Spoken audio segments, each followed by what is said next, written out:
किस्सा सियासी है में आज बात करेंगे राजा भैया और मायावती के बीच की उस अदावत की जिसमें 600 एकड़ में फैला वो तालाब भी शामिल है। सियासी रंजिश के चलते मायावती ने न सिर्फ राजा भैया को एक वक्त जेल की हवा खिलवा दी बल्कि उस तालाब को भी रातों रात खुदवा दिया था, जिसके कई किस्से बताए जाते हैं। लेकिन मायावती की सियासी रंजिश के पीछे की कहानी क्या है, उसकी शुरुआत कहां से होती है, आज हम आपको बताते हैं। बात 1997 की है। उत्तर प्रदेश में बीजेपी और बीएसपी के गठबंधन की सरकार चल रही थी। बीजेपी और बहुजन समाज पार्टी में 6-6 महीने मुख्यमंत्री बनने की सियासी डील हुई थी।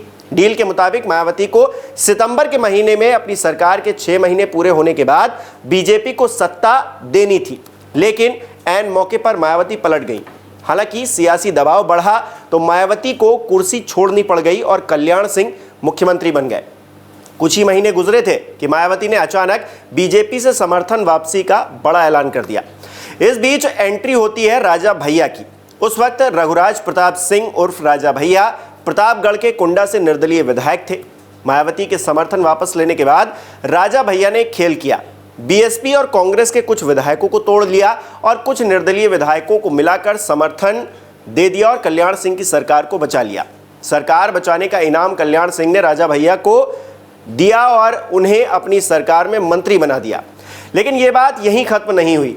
यहां से मायावती और राजा भैया के बीच सियासी अदावत की कहानी की शुरुआत हो गई। साल बदले तो बीजेपी और बीएसपी फिर से साथ में आए। साल था 2002।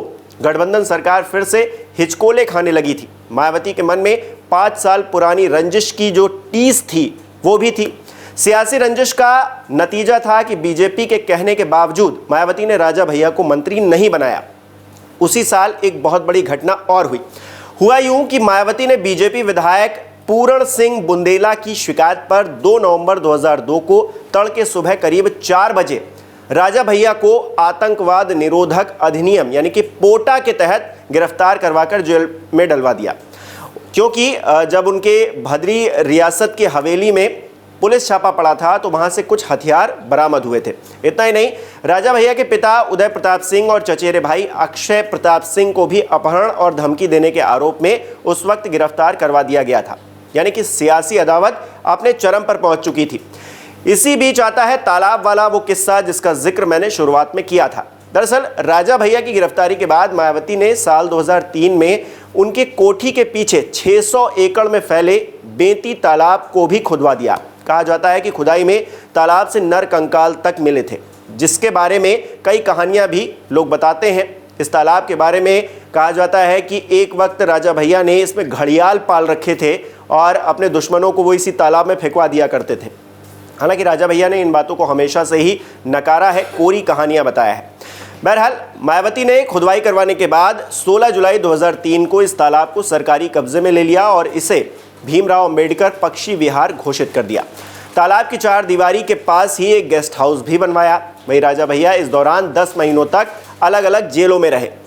जब अगस्त 2003 में मायावती की सरकार गिरी और मुलायम सिंह यादव की सरकार बनी, तब जाकर राजा भैया को थोड़ी राहत मिली। कहा जाता है कि मुलायम सिंह ने शपथ ग्रहण के 25 मिनट के अंदर ही राजा भैया की रिहाई के आदेश पर दस्तखत कर दिए थे।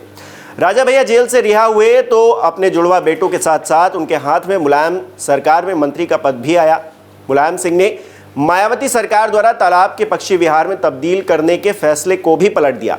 सियासी जो सिलसिला था आगे बढ़ गया तो 2007 के विधानसभा चुनाव आते हैं। मायावती ने नई सोशल इंजीनियरिंग की और यूपी की सत्ता पर अपने दम पर फिर से कब्जा किया। वो पूर्ण बहुमत सरकार की मुखिया बनी, लिहाजा उन्होंने अपने सियासी दुश्मनों से दोबारा बदला लेने की शुरुआत कर दी। 2010 में राजा भैया की बारी तब आई जब पंचायत चुनाव में एक प्रत्याशी की हत्या के आरोप में उन्हें फिर से गिरफ्तार कर लिया गया। दूसरी तरफ सत्ता में आने के बाद मायावती ने फिर से उस तालाब को पक्षी विहार बनवा दिया, लेकिन राजा भैया के किले से होकर जाने वाले पक्षी विहार में आज तक एक भी पर्यटक ने कदम नहीं रखा है। वहाँ कोई पहुँचा नहीं है, वहाँ का हाल बेहाल है, कोई नहीं जाता है, सुनसान पड़ा हुआ है। आपको ये किस्सा कैसा लगा हमें कमेंट करके ज़रूर बताइए।